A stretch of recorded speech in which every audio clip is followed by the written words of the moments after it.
দর্শক, রংপুর ৬ আসনে একটা দল কি বলছে জানেন? তারা বলছে যে ১২ তারিখের পরে ক্ষমতায় আসা পরে জামাতকে ব্যান করে দেবে। ঠিক আছে, চিন্তা করা যায়, জামাতকে তারা ব্যান করে দেবে, ওই দলটা বলতেছে। এখন মাওলানা নুরুল আমিন, তিনি হচ্ছে জামাতের একজন হয়তোবা প্রার্থী হতে পারে বা একজন দায়িত্বশীল প্রথম সারি। সে আরেক নির্বাচনী মঞ্চে জামাতেরই, সে বলছে যে হাতি ঘোড়া গেল তল, ছাগল বলে কত জল। অর্থাৎ এই কথাটা অর্থ এই যে যে গত 17 বছর কত হেডামালা লোক আছিল তোমাদের চেয়ে, তারাই তো মনে করো যে কিছু করতে পারে না, বাধ্য হয়ে পলায়া হেলিকপ্টারে করে চলে গেছে ইন্ডিয়াতে। হাসিনার মতো মানুষ, যে বাংলার জাদ্রাইল হিসেবে পরিচিত, সেই মনে করেন টিকতে পারে না। আর তোমরা তো নুনু চুনু, ঠিক আছে, পুঁটি মাছ, কহিনা মাছ, ঠিক আছে, তেলাপিয়া মাছও না। এই তোমরা ট্যাংরা মাছ হইয়া তোমরা কিভাবে চিন্তা করবা? এই কথাটা এনাই অ্যানালাইসিস এবং বিশ্লেষণে এটাই আসবে। তোমরা কিভাবে আমাদেরকে ব্যান করবা? গত 85 বছর থেকে জামাতের জন্ম, সেখান থেকে এই পর্যন্ত জামাতকে কেউ টনক নড়াইয়া এই রাজনীতি থেকে ব্যান্ড করতে পারেনি। যারা ব্যান্ড করতে চেয়েছিল তারাই একসময় ব্যান্ড হয়ে পালায় চলে গেল।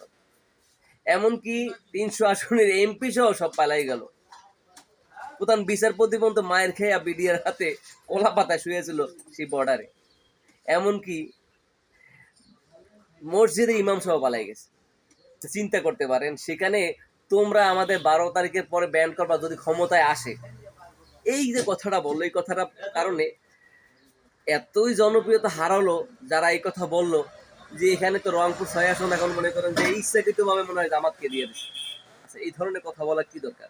এই ধরনের কথা বললে যে আরো পরিশেষে যে তাদেরই ভুল হয়, তাদের ভুলের কারণে তাদের অস্তিত্ব নিয়ে একটা সময় টানা হেঁচড়া পড়ে যাবে।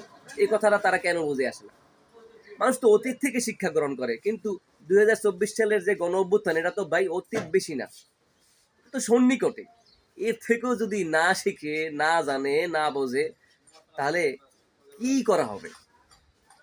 এভাবে যদি একের পর এক কথা বলে সমালোচনায় ভাইরাল হয়ে তারা মনে করেন যে নিজের অস্তিত্ব টিকিয়ে রাখতে না পারে, তখন তো জামাত এমনিতেই আগে যাবে।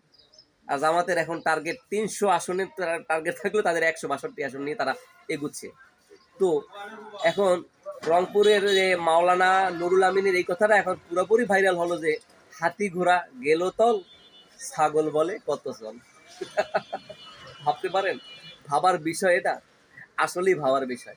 এই কথাটা এখন যে যাকে দেখে তাকেই নিয়েই মনে করেন এই কথাটা বলে বলে ভাইরাল হইতেছে, যার কারণে রংপুর শহর এখন অনেকটা আগে যাচ্ছে। তো দেখা যাক নির্বাচনে 12 তারিখে কিভাবে আসে, কোন দল আসে, আমরা তখন আপনাদের সামনে উপস্থাপনা করবো। ধন্যবাদ।